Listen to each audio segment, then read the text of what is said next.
You're listening to the N2K Space Network.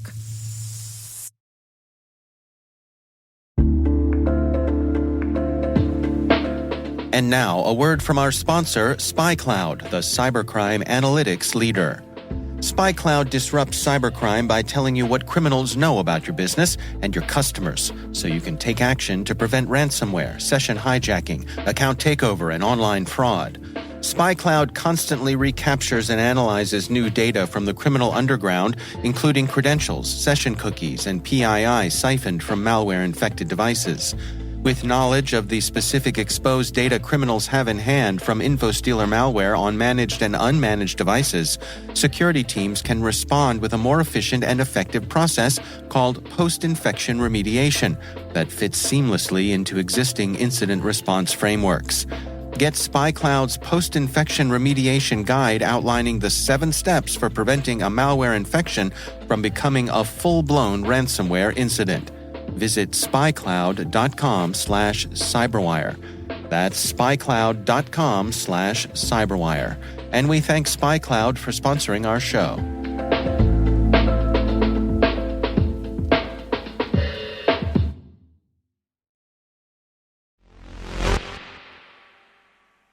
What's the big deal about being the first to get to orbit with a methane-powered rocket? Well, quite a bit, actually. For one thing, methane is a lot cheaper than more traditional rocket fuels, but it is harder to work with.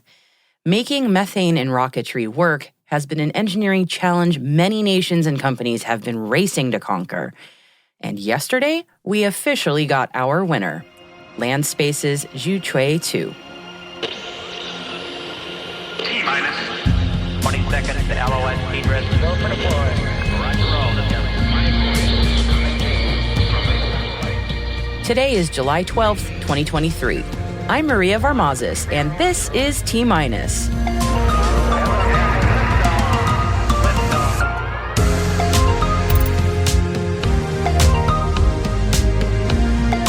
Landspace is the first ever to orbit with methane. Much ado about an explosion at Blue? Hanwha Systems enters the satellite internet game. Mothballs for Janus. And I'm speaking today with Tom Patterson, Managing Director at Accenture, on advancements in post-quantum cryptography for multi-orbit satellite communications. And after my chat with Tom, we're doing something a little special for today's episode. It's the 1-year anniversary of the first images from the James Webb Space Telescope, after all. So in honor of this Webbiversary, I'm chatting with NASA Astronomer Karl Gordon, where he'll guide us through the new Webb image that NASA released today. Definitely don't miss it.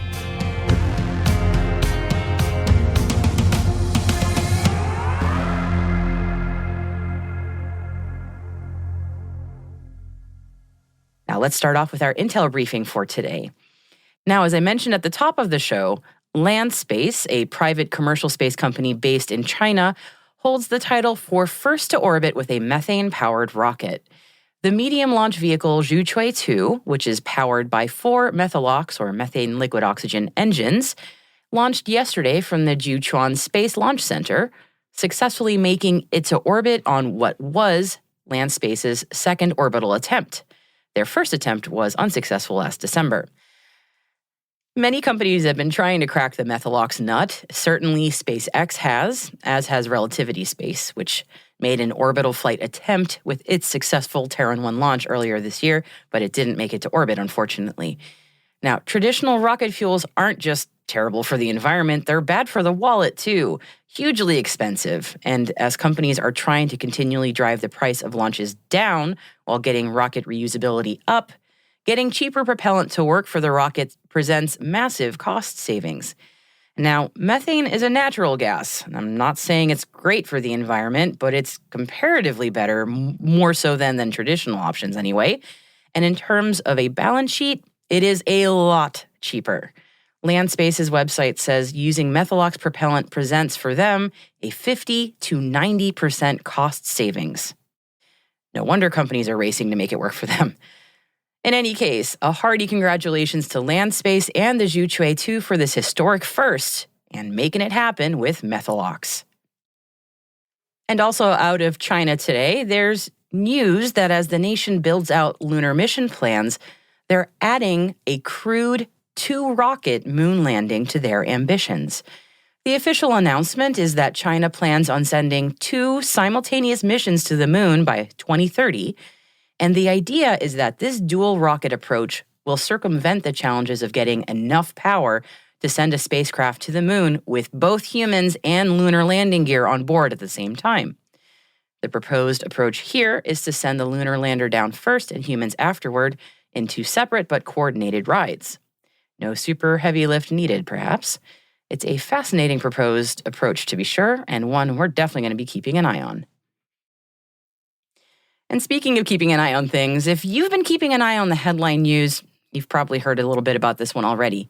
But in case you haven't heard, news is making the rounds that in late June, about 10 seconds into engine testing, a Blue Origin BE-4 rocket engine exploded. Now, nobody was hurt, and Blue Origin confirmed to CNBC that they've figured out a proximate cause.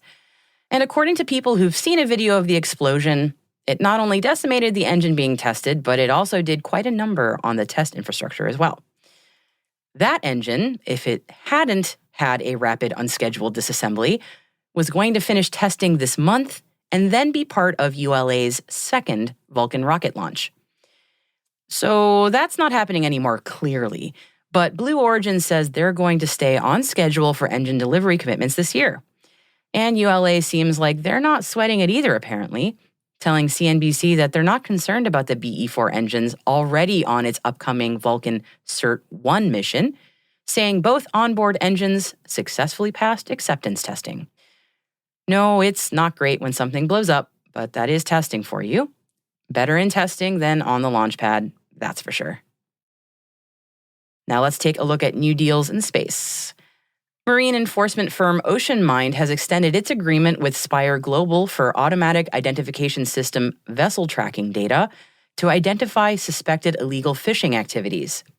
OceanMind's monitoring supports enforcement officials, seafood buyers, and NGOs by ensuring fishing compliance, and with Spire's data, has verified over $600 million worth of tuna imports globally.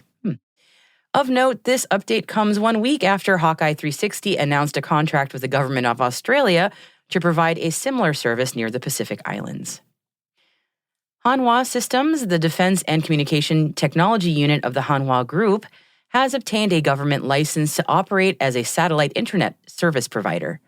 The Hanwha Group is one of the massive South Korean chaebols, which is a type of large family-owned conglomerate that's characteristic of the South Korean economy, with diversified operations across sectors like defense, telecom, manufacturing, finance, and energy. The Seoul-based company will provide high-speed internet service using low Earth orbit satellites from OneWeb, in which it holds an 8.8% stake. With target customers in business, government organizations, and the military, Hanwha also plans to serve sectors such as aviation, shipping, automotive, and urban air mobility. The UK Space Agency has announced a record £20 million investment for the development of future telecommunication technologies.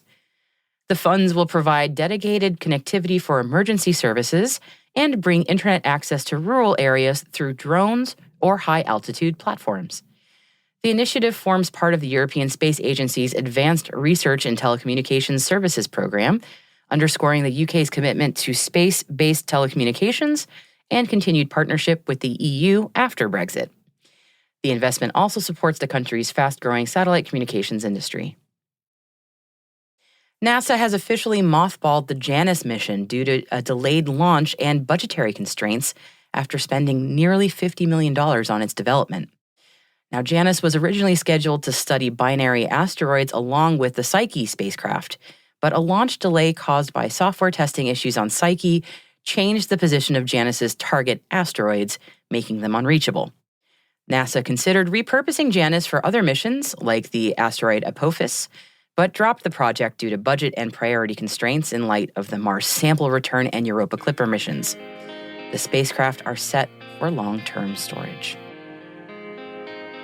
And as always, be sure to check out additional stories we think you'll find interesting in the selected reading section of our show notes. It's space.n2k.com.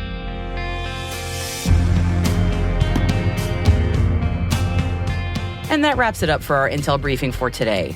Coming up next is my chat with Tom Patterson of Accenture, and then afterward, for the first year anniversary of the first web images, I'm speaking with NASA astronomer Karl Gordon. And hey, T-Minus crew, if you find this podcast useful, please do us a favor and share a 5-star rating and a short review in your favorite podcast app. It will help other space professionals like you to find the show and join the T-Minus crew. Thank you so much. We really appreciate it.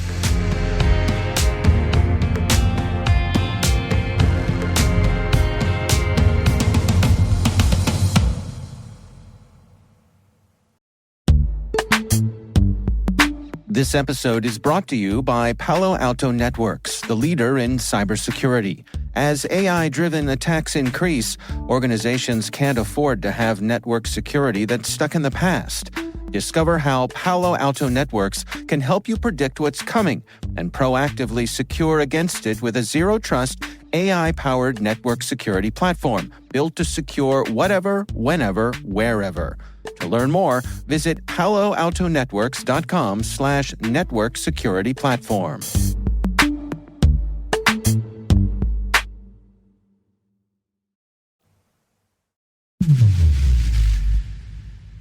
Now, today I'm speaking with Tom Patterson, who's the managing director at Accenture, working in their emerging technology security group. He is the company's global lead for quantum and space security, and we're talking about an interesting experiment that the company recently did. Now, here's the headline: Multi-Orbit Communications Link Showcasing Post-Quantum Crypto. Now, there's a lot there. So, Tom, can you take that apart a bit and explain what this experiment is about and why it was done? It is really interesting, and there is a lot packed into that one experiment. But so the real issue around what we call quantum security, around 2015, it's jumped off of paper and into practice. And so we started to have our first quantum machines not just being theorized, but being built. Very small. They only lasted for less than a second, but they worked. And it proved out the math that had been there around this concept of quantum physics. And that really is what started this concept of, well, that's going to bring lots of goodness into the world. It can do all sorts of new things. But with all sorts of new technology, there's always people like myself that look at, well, what else is going to come with that? And what's the bad part? So it turns out that once these quantum computers get here, and they're years away, not decades away or lifetimes away anymore, they're evolving very rapidly. So we know that they're coming. And once they get to a certain size, they're going to be able to do something called factoring. And again, that sounds boring. It sounds math related. It sounds like, oh, that's for somebody else to care about. But the problem is that all of our public key encryption is based on a simple assumption that anybody can multiply two prime numbers together and get a big prime number. That's easy to do. You can do it on a calculator. You can do it on your watch. Any kind of a computer can do it. And so that's how our security is built now. We just assume that anybody can multiply two together, but nobody's got a big enough computer to take that new big number and figure out what the two factors were. What are the two numbers that were used to multiply together? And it's that shared secret that is what runs all the public key encryption that we use. So that's what runs our banking sector. It's what defends our governments and our militaries. All of our secrets, what you're listening to today with the HTTPS, all of that is built on this simple concept that we're never going to be able to build a big enough supercomputer to figure out how to reverse and factor that big prime number. Comes along a quantum computer can do it in less than a second. So since we know that's coming, we need to come up with a new way to encrypt, a new way to keep our secrets secret.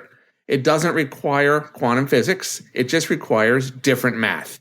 Since we know this is how quantum computers will be able to break down a factor, we need a new way. So about 10 years ago, NIST started a global campaign to come up with the smartest mathematicians in the world to come up with a new way. And we are this now in 2023, we're to the point where there's a brilliant candidate algorithms out there, a little set of candidate algorithms out there that use a concept called lattice instead of factoring, not susceptible to any kind of a quantum computer. So we should be good for another while. And so that race is happening now to get this new concept, which we call crypto agility, put into the most important critical infrastructure components of the world.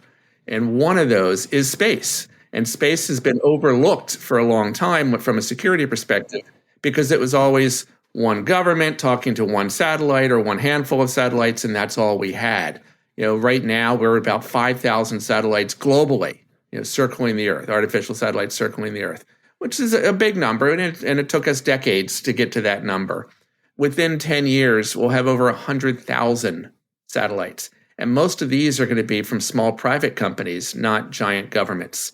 And we need a way to protect them from these coming attacks. So if you look forward, it's going to take a few more years for the quantum computers to get here. And it's going to take a few more years to get to all these new 100,000 satellites up there. They're going to arrive at about the same time.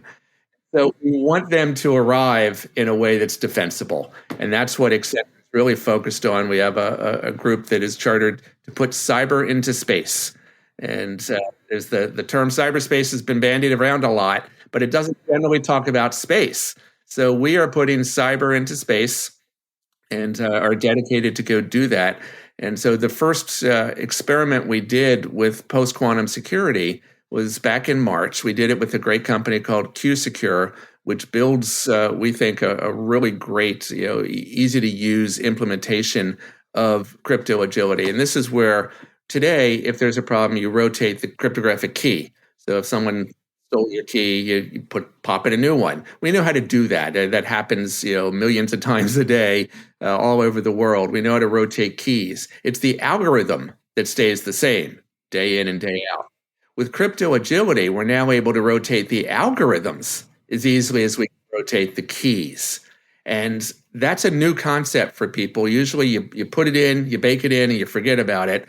But with quantum computers coming and all these different kinds of attacks and all these clever people and well-funded adversaries, we can't really rely on whatever we put in today being perfect for tomorrow. So we need the ability to adapt. And that's especially true when you talk about space, when you're going to build a satellite, launch a satellite on a rocket, shoot it up into the space, and then leave it alone and never be able to go send a repairman.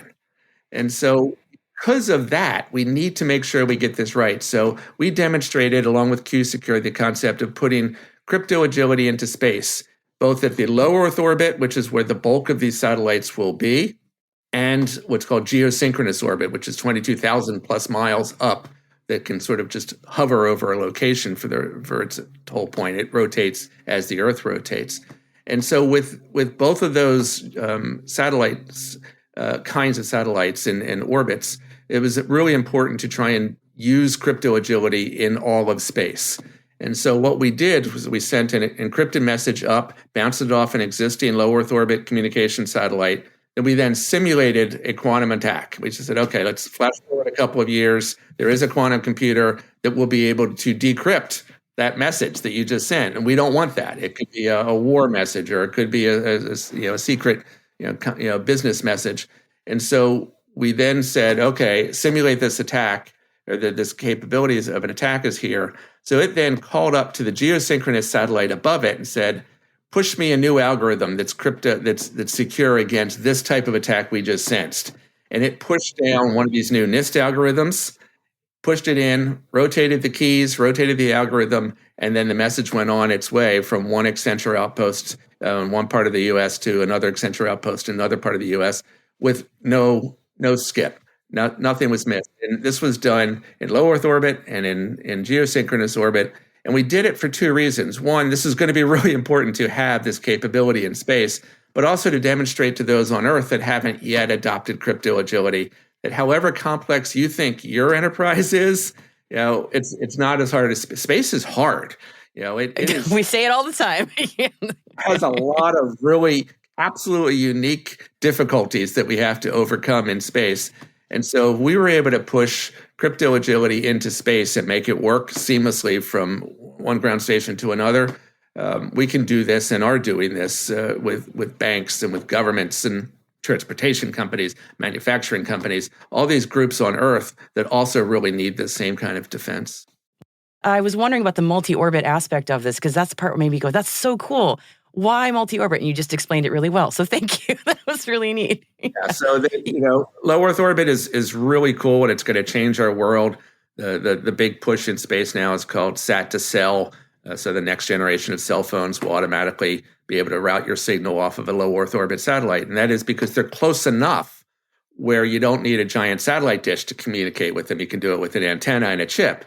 And so because of that low power capability, it's going to really open up and change our world. And we want to make sure that there's a security system for those LEOsats, what we call LEO, low Earth orbit satellites, need the same kind of security systems in space as we all enjoy here on the ground.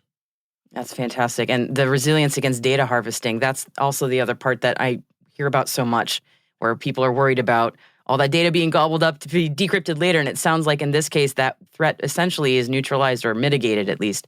It's neutralized. There will probably be more threats in the future that we don't know about, and that's why we like this concept at Accenture of pushing crypto agility as opposed to just the next algorithm.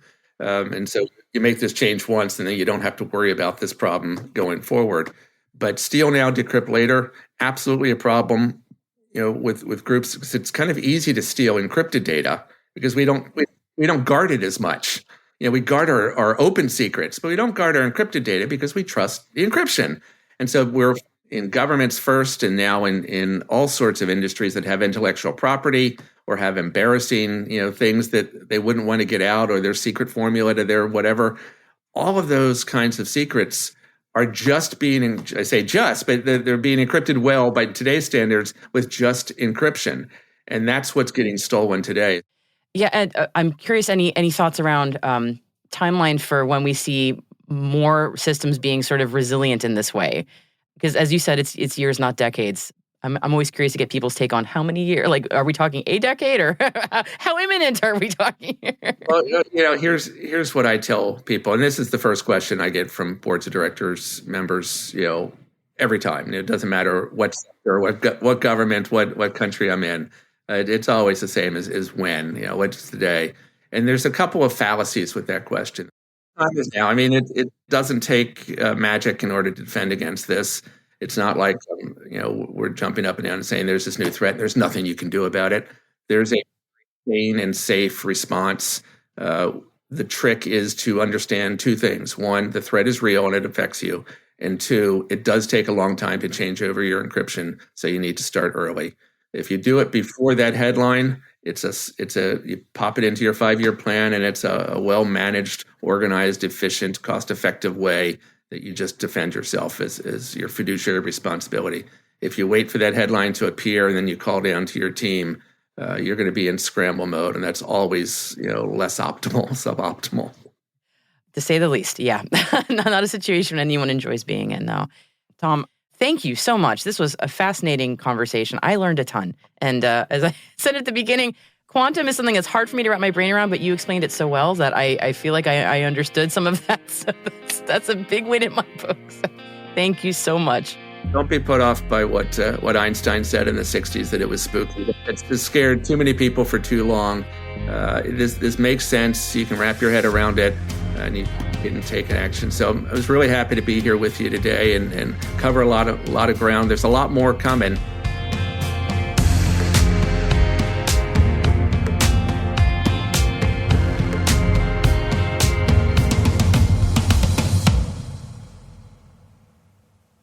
We'll be right back.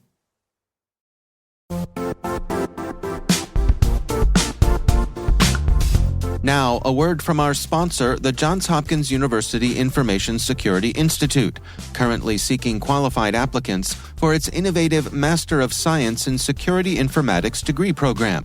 Study alongside world-class interdisciplinary experts and gain unparalleled educational, research, and professional experience in information security and assurance. Interested U.S. citizens should consider the National Science Foundation's CyberCore Scholarship for Service program, which covers tuition and a $6,000 annual professional development allowance, as well as providing a $37,000 additional annual stipend. Apply for the scholarship and the fall semester by March 1st. Learn more at cs.jhu.edu/MSSI.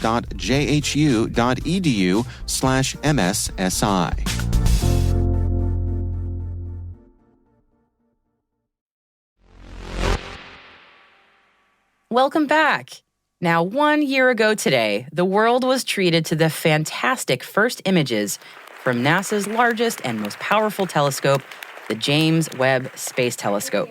So here it is. Can you walk us through the final image reveal? Absolutely. Here we go.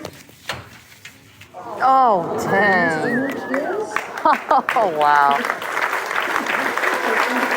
Wow. Oh, my God. That sound, that is something I recorded on my phone a year ago today when I was in a room filled to the brim with NASA scientists, engineers, and staff at NASA Goddard. We were all seeing the first images from Webb together, the pinnacle of years and years of hard work.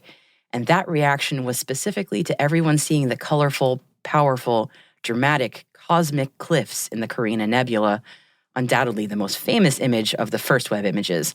It's been everywhere since it came out. I know I used it as a desktop background for months. Anyway, it was truly an honor to be at Goddard to see that image for the first time alongside the many, many people who worked to make it happen. And today, in honor of the 1-year anniversary of Webb's first images, NASA has released yet another phenomenal new image from Webb. Earlier today, I spoke with NASA astronomer Karl Gordon about this image and what's going on with Webb in general. What are we looking at when we see this image? So we're looking at a star-forming region in Ophiuchus that's astronomically nearby at 400 light years away. Oh. And so this is a region of interstellar matter, the cloud of interstellar gas and dust that's forming stars right now. And we see that both on the bottom, you actually can see the interstellar matter all lit up in this kind of orange and yellow from this one star that's very bright. And then in the upper region, you can see more of these red filamentary structures. And that's actually material being expelled by the forming stars. And there's maybe 50 stars that we can see that are forming, and they're similar masses to our own sun. So this is a possible view of how our sun may have formed. Oh. Partly see these because we're in the infrared. Webb observes the infrared, so we can see through the dust. Dust is actually something that gets in our way. It's actually my area of study, but it gets in our way. But now, because we've moved to the infrared, we can actually see deeper in because the effects of dust are less in the infrared. Okay, so a year of a fantastic imagery data. Do you have a favorite? Is that like asking if you have a favorite child? Yes, it is asking like I have a favorite child. I have a lot of them that I've really enjoyed seeing. Picking favorites is hard. I can pick a favorite from my, research area, which is interstellar dust. That's the solid matter that's in the interstellar medium. Kind of tiny grains of sand is the way I describe it. And so the one I'm very excited about is actually measurements in Orion. And so this is one of those first-year programs, and there's imaging of the Orion bar region, but also spectroscopy. So one of the really exciting things for Webb can do is very nice mid-infrared spectroscopy, near-infrared spectroscopy. And in fact, it's something called an integral field unit, which makes little images at each wavelength. And so we actually can make not only these beautiful images from the imagers, but we can also make much more detailed information at many wavelengths, at many colors. And so we can learn a lot more about the physics of the interstellar matter by looking at, the particular signatures or the fingerprints of different atoms. So we can learn about how much is there, the temperature, is there argon, is there hydrogen, all that stuff. And as well in the interstellar dust, there are also signatures of carbonaceous versus silicate dust. And we can learn a lot about the detailed composition from looking at those. And so we're working hard on all this, right? We haven't had the data for very long. A year is not very long when you start thinking about research. And so we're starting to really understand the science. And I think this is true for pretty much all the observations with JWST.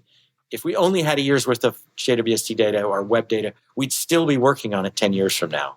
And we're going to get 10 or 20 years of JWST data. So you can imagine how much information is in there and how long it will take us to understand it all. It feels like every other day there's a new headline that JWST has revealed some new incredible thing. And it's just like, it's mind-boggling to think that's going to be just for a long time, all these new things. Yeah, absolutely. Such an exciting time to be in. I feel almost sacrilegious asking about other telescopes in the context of JWST, but I am fascinated to learn about how Webb works in tandem with existing telescopes, and also like when Nancy Grace Roman comes on board, how Webb is going to work with her. So can you talk a little bit about that? Webb observes in the infrared, right, which we feel is heat, but then it's very complementary to Hubble, which is one of the other big NASA observatories, Love which Hubble. is in the optical. Who doesn't? Yeah, right. I use Hubble as well, right? I don't discriminate. So Hubble is awesome. It works in the optical. It also works in the UV, which we can't see either with our eyes, but you feel as sunburn if you go outside too often, right? Right. And so those are two of the missions. There's also the Spitzer Observatory that is no longer functional, but we still have lots of great data in the far infrared. Lots of other observatories, X-ray, ground-based. So we really use all these things together because they tell us different things about what we're observing. And so it's not sacrilege. We, as astronomers, we'll use every tool we've got in the toolkit. And Nancy Grace Roman Telescope is coming along. Very exciting. It's Hubble size, so it'll have Hubble resolution, but it'll be able to take these huge panoramas, right? So we can take much bigger images, and so we can learn a lot more. Both Hubble and Webb are much more focused observatories, and they beautiful pictures. They look big. They are big, but Roman will be huge in comparison to that. And so we'll be able to really survey much larger regions. And so if you put those together, we'll be able to find new things to look at for Hubble and Webb, right? And so so I expect we'll be doing a lot of that when Roman launches. I'm very excited about Roman as well, and it's coming relatively soon, given how much data we already have. Karl, thank you so much for walking me through it. What a wonderful first year for Webb, and I can't wait to see what other things it'll uncover.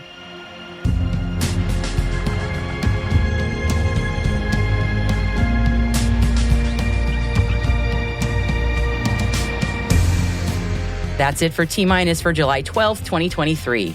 For additional resources from today's report, check out our show notes at space.n2k.com. We'd love to know what you think of our podcast.